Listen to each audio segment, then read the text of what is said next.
Now, while the G8 leaders dithered over whether to impose a no-fly zone over Libya today, journalists in Tripoli were shown more evidence of success by pro-Gaddafi forces.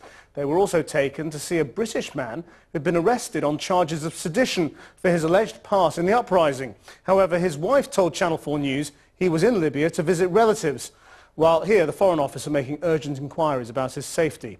From Tripoli, our Foreign Affairs correspondent Jonathan Miller reports.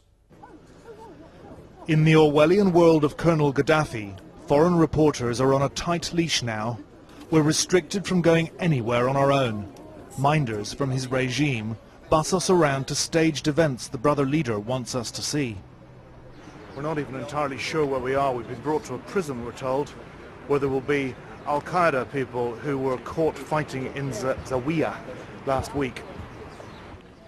Gaddafi blames Al Qaeda-linked Islamist militants for fomenting revolt. This, we were told, would be proof. The prison turned out to be the headquarters of the National Department for Criminal Investigation. Their Islamist suspect was paraded in front of the Tripoli press pack and introduced. I can't believe I'm sitting next to Al Qaeda affiliate. I'm just talking as if this is just a daily thing. His name, this is the person, his name is Salah Abu Oba. With the regime spokesman translating, we asked Mr. Abu Oba whether he was willing to speak to us of his own free will. He said yes. We can only take him at his word. Mr. Abu Oba said he joined the banned Libyan Islamic fighting group in Yemen 14 years ago. Then he dropped his bombshell. From Yemen I went to Britain.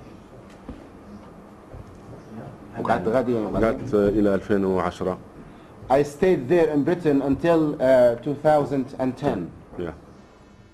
Mr. Abu Oba said he'd been granted asylum in Britain, settled in Manchester with his family, where he raised funds for his jihadist group, prescribed as a terrorist organisation in Britain in 2005. حصلت على الجنسية. أنت بريطاني. He said I do indeed have British national. I'm British basically. He's British. مشاركتش إلا بس العمل الاقتصادي. He said I was not involved in any terrorist activities against Britain, apart from my funding involvement for the Libyan fighting group. I asked him his mobile phone number and postcode, and they rolled off his tongue. It seemed real. At his house in Manchester this afternoon, his pregnant wife and a close friend knew nothing of all this. His whereabouts, his arrest or detention, when our Channel 4 news crew went to see them. I can assure you it has nothing to do with any specific group, because I knew him. He's just not non-Islamic. I mean, we are all Islamic by nature. As a Muslim religion, but when you put it in a specific group for a fighting band or not band, I never knew Salah is in there. Mr. Abu Oba has 4 children, some already at school in Manchester. His wife, Emtisam, had a message for him. She said, well, tell him we are all fine here, herself and the children, all given the regards, and all we hope he come back safely. All she knew was visiting his family. Mr. Abu Oba told us today he'd raised money for the Libyan Islamic fighting group at Manchester's Disbury Mosque. Tonight, a spokesman for the mosque said it was the first time he'd heard of the group or Mr. Abu Oba. He denied funds had ever been raised for the group there. As we left the National Department for Criminal Investigation, it was by no means clear what fate lies in store for the British citizen the Libyans are holding inside.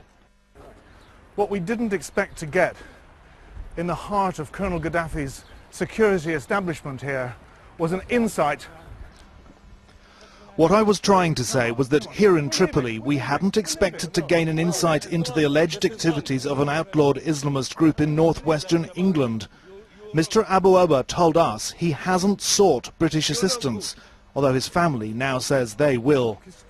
Jonathan Miller, Channel 4 News, Libya.